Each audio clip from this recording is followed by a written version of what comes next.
우리가 지난 시간에 불교를 믿는 목적에 대해서 한번 알아본 적이 있죠. 불교는 왜 믿느냐? 그래서 뭐 이고등락과 자비사다. 또 아니면은 상구불이 하와중생이다. 이런 얘기를 제가 드린 것 같은데 그 목적을 달성하기 위해서는 어떤 목표가 있어야죠. 그 목표는 결국 뭐냐? 부처님이 깨달은 진리라는 거죠. 그래서 부처님이 깨달은 진리이면서 불교의 핵심인데 이것이 뭐냐 하면은 중도라는 거죠. 부처님이 깨달은 진리 자체는 중도를 정등각했다라고 제일 처음 말씀하신 내용이에요. 이게 정등각은 바르게 깨달았다는 뜻이거든요.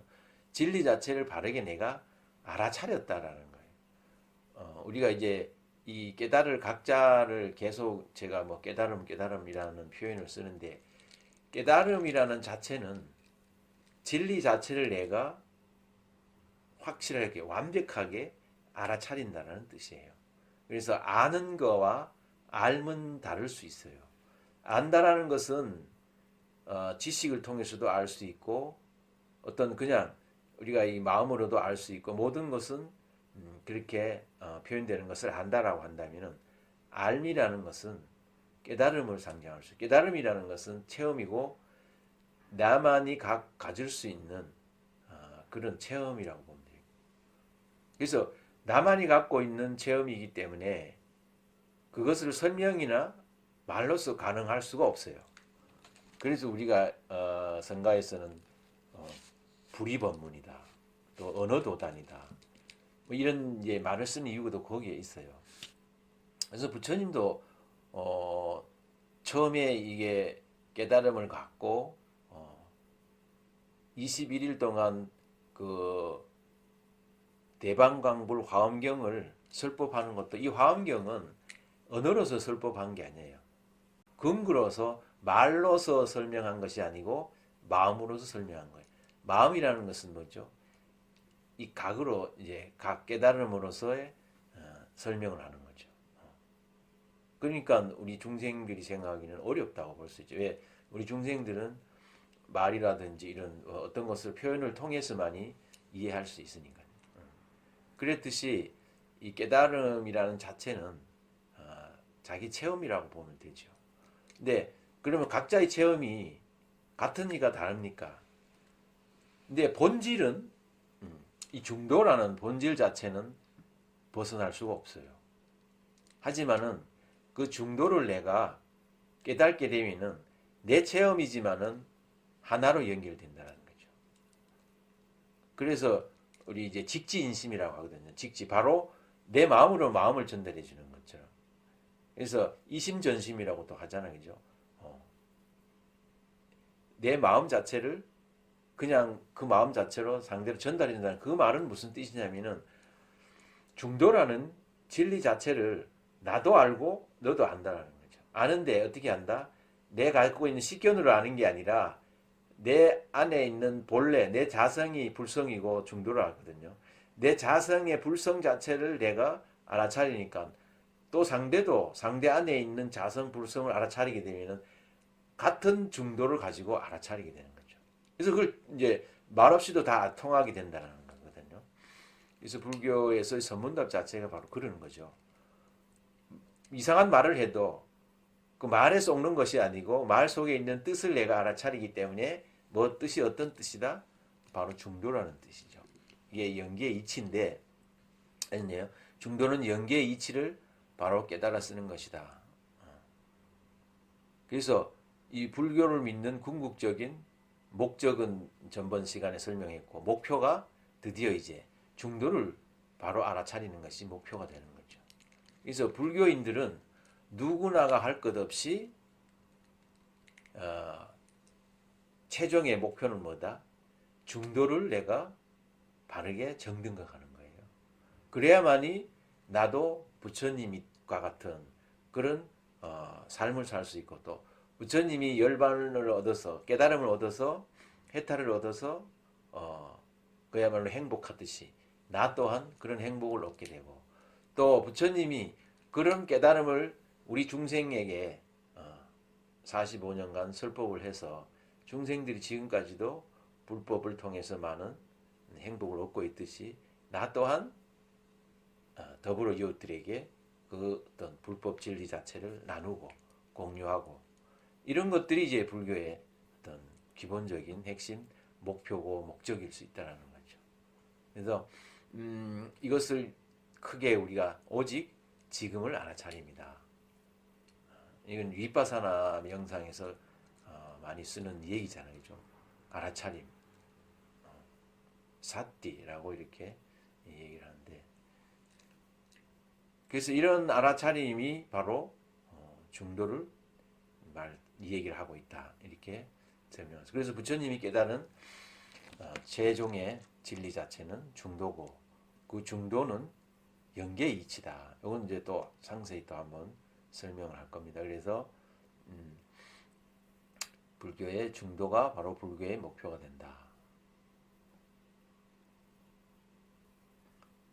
그래서 부처님이 아까 설명했듯이 부다가야 보리수 나무 아래에서 정각을 이루고 또 내가 깨달은 이 진리 자체를 누구에게 어떻게 전해줄 것인가를 이제 고민을 하게 되죠. 그런데 내가 깨달은 이 진리 자체를 누구에게나 다 전해줬으면 좋은데 이 중생들은 각 근기가 다르다는 거죠. 그래서 그 근기에 맞춰서 내가 이 대상에 맞춰서 이제 설법이 필요한 거죠. 그것을 우리 대기설법이라고 설명을 하는데, 그래서 그 중에서 이 다섯 비구를 찾은 것도 다섯 비구는 그래도 함께 수행하는 수행자들이기 때문에 좀 쉽게 알아먹을 수 있을 거다라고 생각을 해서 처음 다섯 비구를 찾아가죠. 그래서 이 다섯 비구를 찾아가서 부처님이 제일 먼저 하신 말씀이 뭐였다? 중도를 정등하겠다라고 하신 거예요. 근데 아까 그 사르나트 녹야원을 부처님이 이제 찾아가거든요. 그런데 여기 이제 그림에서도 보듯이 다섯 명의 뭐 아직은 이때는 이제 수행자들이죠. 다섯 명의 수행자들은 부처님이 온다라는 소식을 듣고 서로 의논을 해요. 야, 우리 부처님은 그때 고타마 시탈타는 우리와 함께 그렇게 금욕을 하고 우리가 고행을 할 때 모든 것을 다 포기하고 타락해서 나가지 않았느냐. 그러니까 우리가 오면은 아는 척 하지 말자. 이렇게 서로 이제 의논을 했어요. 이렇게 의논을 하고 있는데 부처님이 저 멀리서 이렇게 이제 아주 걸어오시거든요.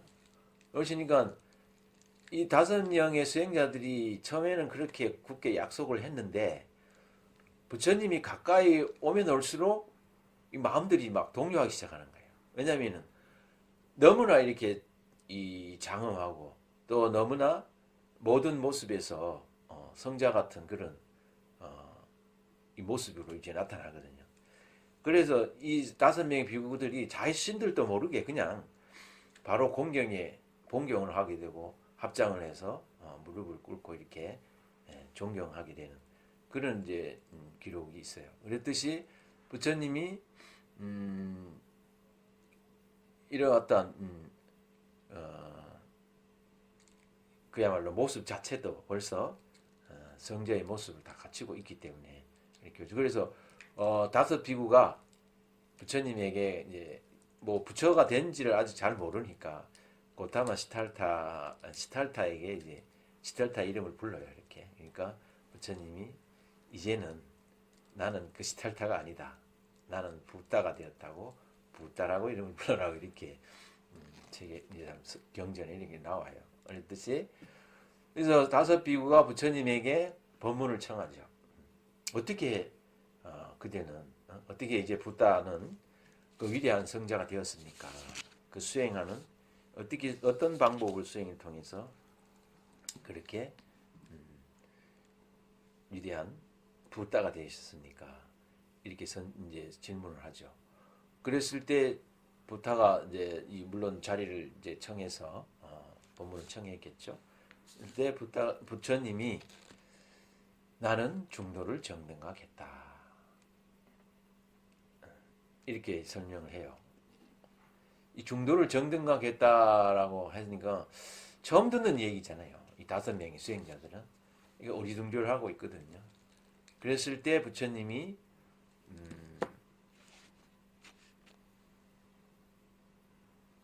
이제 밑에서는 안 보이는데 밑에서는 이렇게 이런 법문을 해요.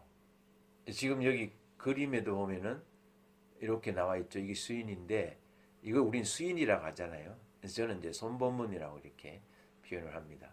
그래서 이 손법문이 부처님이 제일 처음 우리 중생들에게 해준 법문이에요. 어떻게 보면은 최고의 경지의 법문이에요. 우리 수준으로 아까 이제 나눈다면은 최고 수준의 법문이에요.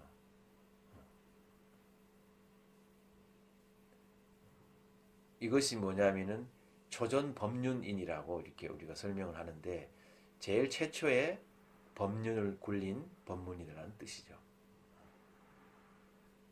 부처님이 처음에는 이렇게 아마 이거는 제 이제 개인 소견입니다만은 이렇게 손을 펴서 시무외인의 법문을 했을 거예요.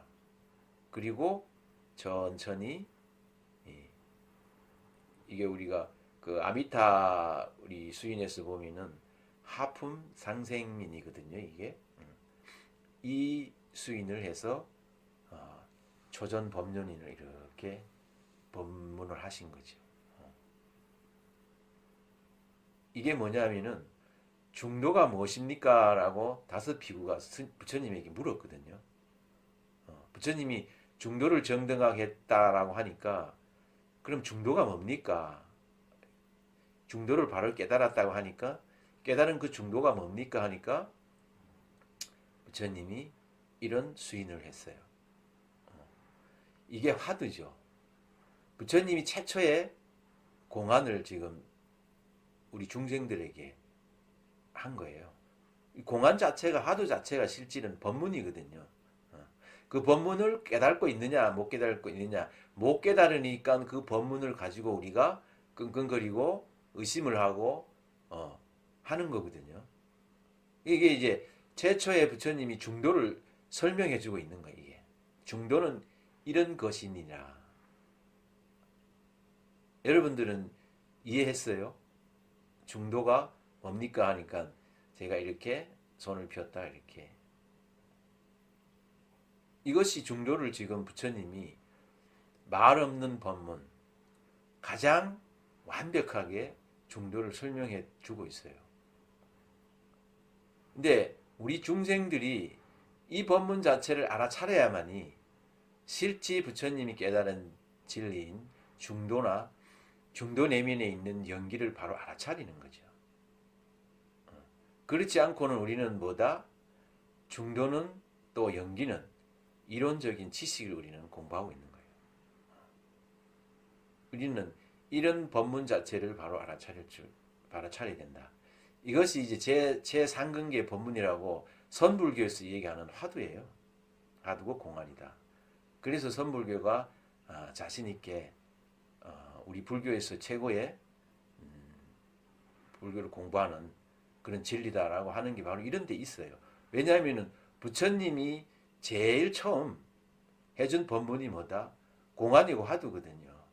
선불교를 제일 처음 하신 분이 부처님이에요. 근데 우리는 달마대사라고 알고 있잖아요. 선불교의 시조는. 근데 그거는 제가 보는 견해에서는 아니다. 부처님이 제일 먼저 우리에게 이런 공안을 제시했다. 그래서 이 5비구가 이 공안을 또 못 알아차려요. 저게 무슨 뜻이야? 그래서 부처님이 근기를 또 낮추죠. 한 근기를 낮춰서 나는 중도라는 것은 사성제다 이렇게 얘기를 해요. 사성제는 뭐냐 하면은 성스러운 4가지의 진리이니라. 그래서 고진멸도라는 성스러운 진리 4가지를 내가 바로 어떻게 했다? 알아차렸다는 거죠. 고진멸도의 바른 네 가지 진리를 알아차렸느니라. 그러니까 또 이 다섯 비구가 사성 고진멸도가 뭡니까? 라고 또 질문을 하게 되죠. 그러니까 또 이제 그걸 설명하기 위해서는 또 수준을 더 낮춰야죠. 이렇게 부처님이 각 근기에 맞춰서 설법을 했어요. 그것이 우리가 지금까지도 84,000 법문 자체가 각 우리 중생의 근기에 맞춰서 해준 법문이에요. 그래서 8가지. 그래서 이 고진멸도 사성제를 어떻게 바로 알아차리고 또 공부하느냐는 것은 8가지의 바른 수행이니라. 그렇게 설명을 하셔요. 그것이 팔정도다. 8가지의 바른 도다. 도 닦는 거죠. 우리가 쉽게 말하는 이제 도 닦는다, 도 닦는다 하잖아요. 이게 이제 8가지를 바르게 알아서 도를 닦으면은 사성제를 알게 되고 그 사성제의 어떤 진리 자체를 네가 바로 체득하게 된다면은 내가 지금 이렇게 너희에게 보인 중도, 연기, 이치 자체를 알게 될 것이다라고 이제 설명하신 것이 초전 법륜이라고 그래요. 초전 법륜 경에 나오는 얘기예요. 제가 지금 말씀드린 거. 물론 제가 지금 여러분들에게 또 이것을 제가 공안이다, 화두다라고 설명한 내용은 없어요. 이렇게 제가 이제 봤어요. 그래서 여러분들한테 이렇게 설명을 드리는 겁니다. 그렇게 해서 부처님이 제일 처음 먼저 했던 법륜이 뭐냐? 법륜이라는 것은 법을 굴린다라는 뜻이거든요. 그래서 우리 불교에 이렇게 막고 보면은 이제 이렇게 배 보면 이게 배 뭐라 하죠? 이걸 자동차 한 운전대인데 배를 이게 돌리고 하는 그런 키 뭐라 하죠? 그거와 같죠? 모양이 이렇게. 이게 이제 팔정도가 이렇게 대부분 이렇게 있는데 모든 것은 불교의 중도의 개념 자체, 연계의 개념 자체는 우리는 시작이라고 하죠. 시작이 있는데 다시 360도 돌아와서 다시 시작점에 오기 때문에 사실은 시작도 끝이 없다라고 해요. 그것이 이제 법륜이거든요. 연기의 이치 자체는 원래 그래요. 그래서 불교에서는 법륜 자체의 어떤 그 바퀴를 이렇게 굴리는데 이 팔정도도 마찬가지고 지금 여기에서 얘기했던 사성제도 마찬가지고 팔정제도 이 사성제를 바로 고진열도를 알아차리는 근기에 따라서 사성제가 다를 수 있어요. 또 팔정도도 마찬가지예요. 팔정도도 8가지의 이 정도가 어떤 근기에 따라서 그 팔정도가 입혀지느냐에 다를 수 있는 거죠. 그래서 우리가 그냥 단순하게 사성조 팔정도 그러면은 한 것이다 라고 이해하고 있는데 그렇지 않아요. 성문, 영각, 보살, 그러니까 우리가 이제 삼성을 이렇게 얘기하는데 특히 이제 법화경 같은 경우는 이렇게 많이 비유를 들죠. 성문, 영각, 보살과 일성불. 법화경은 결국은 일성불은 부다를 상징하는 거고 그 자체는 뭐다? 중도의 깨달은 진리를 말하는 거거든요. 그래서 이 삼성은 각각의 보는 견해가 달라요. 공부하는 수준이 다른다는 거죠. 그랬듯이 사성제 팔정도도 역시 그렇게 다르게 우리가 이해하고 읽혀진다. 이렇게 이해하시면 되겠습니다. 오늘은 여기까지 부처님이 초전 법륜을 굴린 데까지 한번 공부를 해봤습니다. 다음 시간에는 여기에서 보여지듯이 연기, 중도의 핵심 사상인 연기라는 도대체 어떤 연기가 어떤 진리일까 이런 거에 대한 내용이에요.